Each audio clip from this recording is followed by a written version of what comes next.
और अपना पूरा परिचय। मेरा नाम सिकंदर बोलते हैं, उत्तर प्रदेश अध्यक्ष विमान भारत। आज किस तरीके कि आज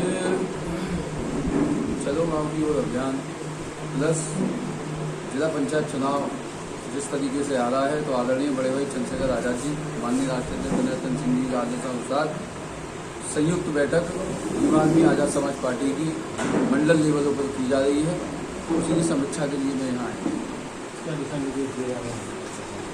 दिशा निर्देश जो जिला पंचायत के चुनाव है, सही प्रत्याशी सही कैंडिडेट उतारे जाएं, और ये जो उत्तर प्रदेश का ये चुनाव है, ये हमारे लिए सेमीफाइनल है, फाइनल 2022। तो अपने साथियों को यही दिशा निर्देश दिए जा रहे हैं कि ये चुनाव हमें किसी भी कीमत पर जीतना है, जिससे 2022 में सरकार में हमारा हस्तक्षेप हो। अगर हम सरकार बना भी ना पाए तो सरकार हमारे बनेगी। जी ऐसा है, गठबंधन का परमानवीय बड़े भाई चंद्रशेखर आजाद जी का जैसे आदेश होगा वो। मुद्दे क्या रहेंगे? मुद्दे हमारे शिक्षा के हैं, चिकित्सा के हैं, जो हमारे आरक्षण के साथ जो खिलवाड़ डेली पर डे हो रहा है। सुप्रीम कोर्ट में जो कॉलेजियम सिस्टम चल रहा है वो हमारा मुद्दा है। जो हत्याएं हो रही हैं, बलात्कार हो रही हैं, उत्तर प्रदेश जंगल राज बना दिया है, बलात्कार प्रदेश बन गया है। तो हमारा जो मांग है ये राम के शासन की मांग नहीं, रावण के शासन की मांग है, जिसमें हमारी बहन बेटियाँ सुरक्षित रहें, जिसमें हर बच्चों को शिक्षा मिली। अभी भी मैं जौनपुर था तो वहाँ से मैं आ रहा था, तो एक घर में जो है आग लग गई, तो वो जल के बिल्कुल खाक हो गया। और खाक होने के बाद में ना तो वहाँ डीएम पहुँचता है ना एसएसपी पहुँचता है, जबकि हम इस बात को जानते हैं कि अगर वहाँ पे समर जाति का कोई भी व्यक्ति होता या उसके साथ में कुछ भी गलत होता तो उसके लिए मुआवजे की मांग 50 लाख 1 करोड़ उसको हाल मिल जाते हैं। लेकिन हमारे लोगों को कीड़ा मकोड़ा समझ कर उनको डाल दिया जाता है, और 2 दिन हो गए ना तो उनकी सुनवाई है ना कोई काम है। जहाँ पर बीमा आदमी ने पहुँच कर उनको राशन मुहैया कराए, कपड़े कराए और उनकी घर की व्यवस्था। इसका जिम्मेदार किसको मानते हैं आप? इसका जिम्मेदार प्रशासन है, और वो ओछी मानसिकता है जो जातिवादी मानसिकता जो इस देश में घुली हुई है, राजनीति में भी और लोगों में भी। उसी सिस्टम को खत्म करने के लिए भीम आर्मी आजाद समाज पार्टी का गठन है। अभी भी कन्फ्यूजन है कि भीम आर्मी और आजाद समाज पार्टी दोनों अलग अलग है, बहुत लोग करते हैं, क्या इसका है? तो देखिए मैं एक बात बताऊं, भीम आर्मी जो है वो एक सामाजिक संगठन है और आजाद समाज पार्टी राजनीतिक दल है। तो पार्टी का काम जो है वो पार्टी करती है, सामाजिक जो मुद्दों का काम है वो हमारी भीम आर्मी करती है। चाहे किसी भी बहन बेटी के साथ अत्याचार, बलात्कार, रेप होते हैं, आप अच्छी तरीके से जानते हैं कि रोडों सड़क से लेकर संसद तक संघर्ष करने का काम भीम आर्मी का, आजाद समाज पार्टी दोनों मिलकर काम करते हैं। ऐसा कुछ नहीं। जिस तरह से बहुजन समाज पार्टी की राष्ट्रीय अध्यक्ष मायावती जी दिनों से गया था, इस पर आप क्या कहेंगे?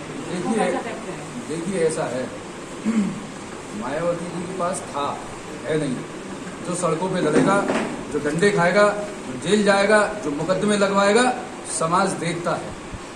आज ये जितने भी साथी यहाँ बैठे हैं इन्होंने देखा है, आइए इसलिए यहाँ बैठे हैं।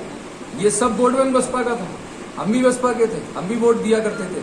लेकिन जहां पर हमारे भाग्य के फैसले एसीओ में बैठ के 5-5 और 10-10 लाख रुपए में टिकटें बेची जाती हो और हमारे बच्चों के भविष्य के साथ फैसला गलत होता हो, तो हम ऐसे नेता को चुनते हैं जो नेता सड़कों पे आके संघर्ष करता है, लाठी उठाता है, जेल जाता है, अपने ऊपर एनएसए लगवाता है।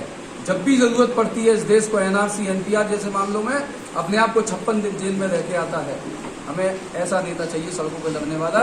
वो नेता हमें नहीं चाहिए जो 5 साल में निकलकर सिर्फ 50 दिन काम करते हैं, जो 30 दिन यूपी में काम करते हैं, 5 दिन राजस्थान में करते हैं, 2 दिन हरियाणा में करते हैं। ये वो दिनों की गिनती बता रहा हूँ जो आपको भी नहीं पता होगी। जैसे ही चुनाव 2022 का आएगा इन चीज़ों को आप गिनती कर लीजिएगा कितने दिन 5 साल में वो बाहर निकल के काम करती हैं। तो इसलिए जहाँ मेरा समाज के साथ उत्पीड़न होगा, अत्याचार होगा, वहाँ भीम आर्मी खड़ी हुई है और समाज देखता है, जो करेगा वो लेगा। क्या बहुजन समाज पार्टी की जनाधार बिल्कुल खत्म हो रहा है बहुजन समाज पार्टी का जनाधार। बचा ही क्या है, 2022 में बिल्कुल खत्म हो जाएगा। और हमारी पूरी कोशिश है कि जिन्होंने नीतियों से समझौता कर लिया, हमारे महानायक हमारे रहबर काशीराम साहब के साथ समझौता किया, उनके साथ में गलत किया, उनके विचारों को खत्म किया, बहुजन हिताय बहुजन सुखाय को खत्म किया, उसको कर सर्वजन हिताय सर्वजन सुखाय कर दिया। यहाँ लड़ाई हमारी 85% से है, 85% तो हम हैं ही, हमारी लड़ाई 15% से। और उनको लेकर आज जो है हमारा सीधी सी बात है, क्लियर मैं आपको बता देना चाहता हूँ, हमें हमारा नेतृत्व सतीश चंद्र मिश्रा से नहीं चाहिए, हमें हमारा नेतृत्व रितेश पांडे से नहीं चाहिए, हमें हमारा नेतृत्व चंद्रशेखर आजाद से चाहिए, हमें हमारा नेतृत्व हमारा मुस्लिम भाइयों से चाहिए, हमारा धोबी भाइयों से चाहिए, चूड़ा चमार लोहार कुमार धानुक धोबी तेली पाल वगैरह इनसे चाहिए। वो मेरा समाज है, मेरा खून है। बहुजन समाज पार्टी से गठबंधन होगा अगर आपका चुनाव आ रहा है? बिल्कुल गठबंधन नहीं हो सकता हमारा। क्या से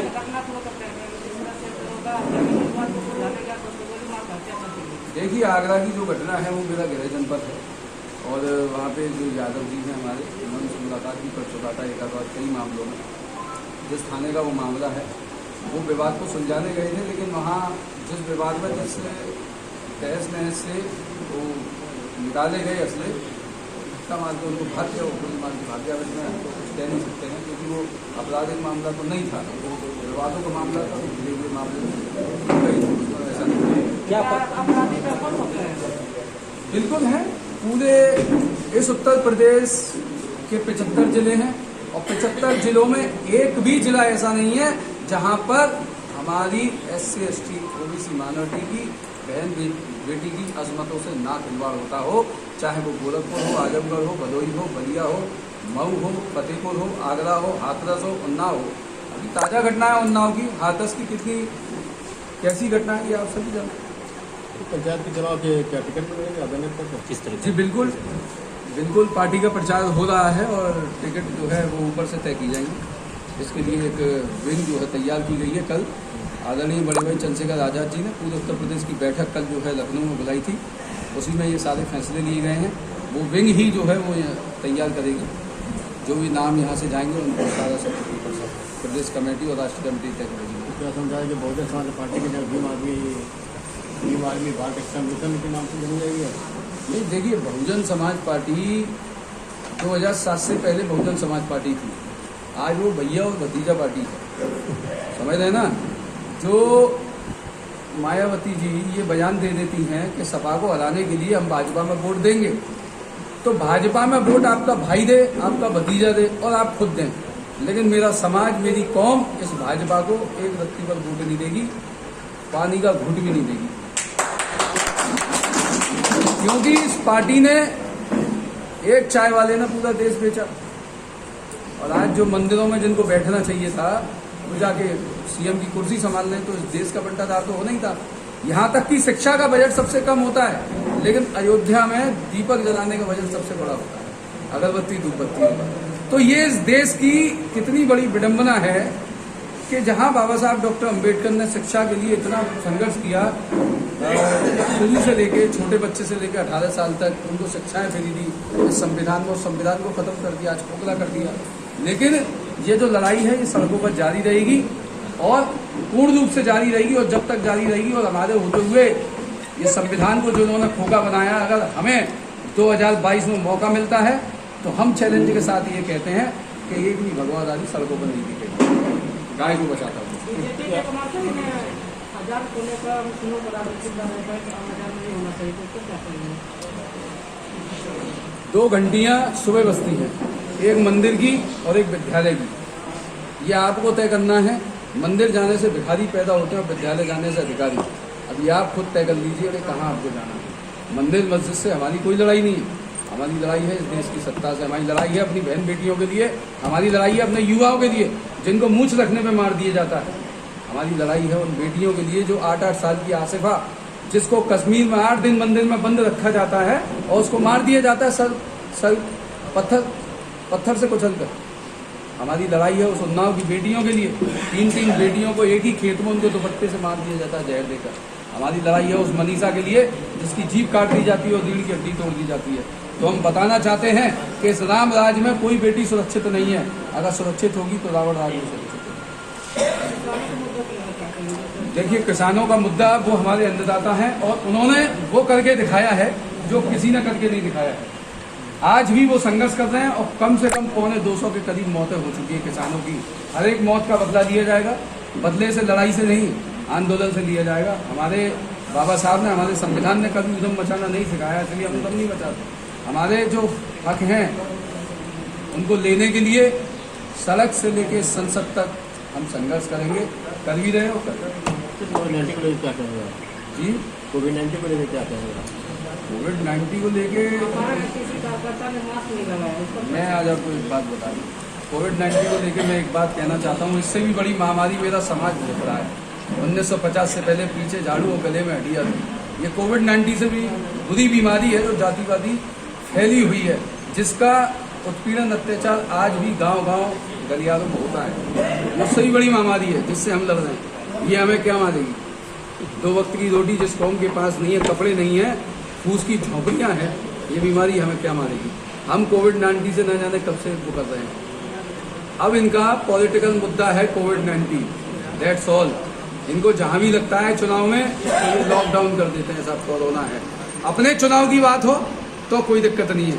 बिहार के चुनाव जीते तो मुझे ये अच्छी तरीके से पता है कि जेपी नड्डा जो उसके राष्ट्रीय अध्यक्ष हैं, इस दिल्ली में आप वीडियो देख लीजिएगा कार्यालय की, भर के गाड़ियां चल रही थी, कोई रोकने वाला नहीं था। आगरा के अंदर इनका विधायक योगेंद्र उपाध्याय जब बन के आता है तो वहां पर हजारों की भीड़ थी जब कोविड-19 नहीं था। सिर्फ बहुजन समाज के लोग कोई मीटिंग करें, कोई बैठक करें, उनके लिए कोविड-19 है, लॉकडाउन है उनके लिए। तो ऐसा किसी को हम नहीं मानते। इधर ले लेंगे भैया।